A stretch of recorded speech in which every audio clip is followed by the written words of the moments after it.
He walked her 6 miles. He did. He walked her 6 miles. Welcome back to episode 45 of the Quiet Man series.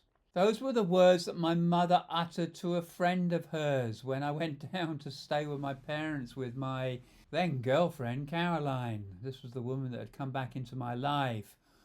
One memorable day when she called me up and she said, "I don't want to hurt you." And I said, "Well, don't hurt me then, love me." And she came back into the fold. And we are now happily married. The subtext for this whole episode, for this chapter, is determination. Be determined. And he walked her 6 miles actually encapsulates that. When Caroline came back into my life, she could possibly walk 2 miles. She struggled to get round Tooting Common. But one day she said she'd like to walk a marathon. And so slowly but methodically, we worked at that. And the he walked her 6 miles was part of her training regime. It took about 6 months, but by steadily increasing the distance, because by then, walking was a huge part of my life. It actually saved me, saved my sanity when I went down into that pit of despair that you heard about in the last chapter. So walking is about exercising the will, exercising the body, and steadily moving towards something. And within 6 months, we managed to get Caroline to walk a marathon, and she was absolutely overjoyed, and she still walks to this day. I'm not sure when I first heard the expression, but it was probably about this time. This is 2012 through 2016. The term I heard was a Finnish term called SISU. One of those terms that can't have a literal translation in English, but it sums up a Finnish attitude, determination, of stoicism, of willpower, of fortitude, of grit. They came up with the term, and it's part of the Finnish character, when they were fighting the Russians for their independence or to stay as a free nation. And it's that steely will to succeed in spite of all the obstacles.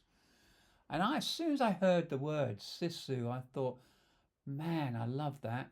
That's going to be part of my ethos, part of my character. So the lesson in this is about determination.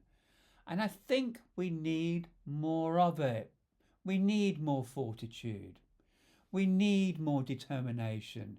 We need more grit. Because the essence of it is, when people have that, what are they doing? They're taking responsibility. It's the emerging theme of all these lessons, isn't it? Take responsibility. Dewey, who was an American educationalist, once asked who did he respect the most. And he said, "I respect the person that will do what they say they will do." That's again somebody that's got determination. And it's back to that thing in one of the very early chapters, get a message to Garcia. So walking had kept me sane. My determination had kept me sane. My stoicism had kept me sane. And one of the delights of this period of my life was having my 60th birthday.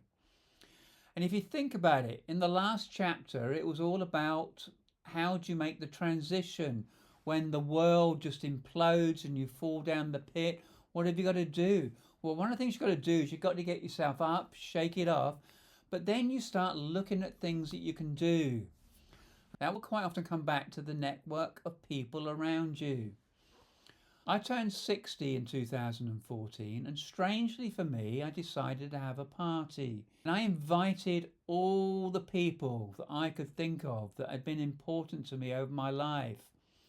And a few of them just really stuck out. There was Nick, there was Janet, there was Jonesy. But I managed to chap down Winchester Vaughan, Roman, who had helped me to code and to process the beginnings of my project around perfect teams. So I was blessed to have these people in the room. And one of the presents I got was from Julian, an old client of mine. And in the card he said, "Let me turn your world upside down." Now, Jules was an acronym acrobatic pilot. He flew on the Great Britain team.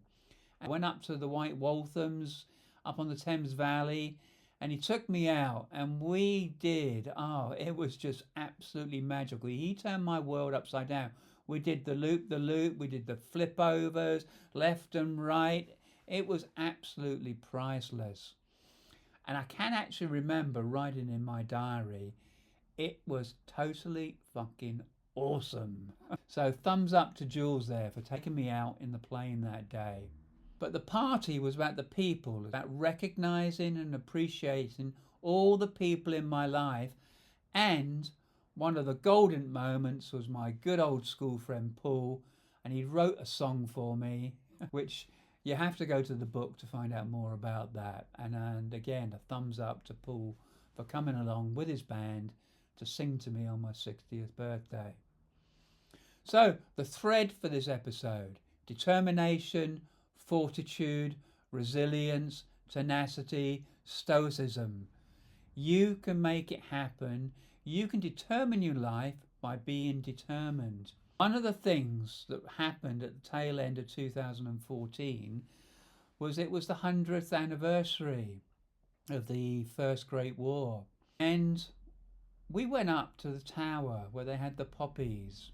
888,246 of them, all streaming out the northwest tower and into the moats surrounding the Tower of London. It was an awesome sight, and it celebrated and remembered the people that had the fortitude, that fought for our freedom. So determination, fortitude, stoicism, SISU, as the Finnish would say, that's the lesson. Be determined and you can make it happen. If you've liked this, give it a thumbs up. Please comment on it. Please share it with your friends. And I look forward to seeing you tomorrow for episode 46 of the Quiet Man series. Thank you.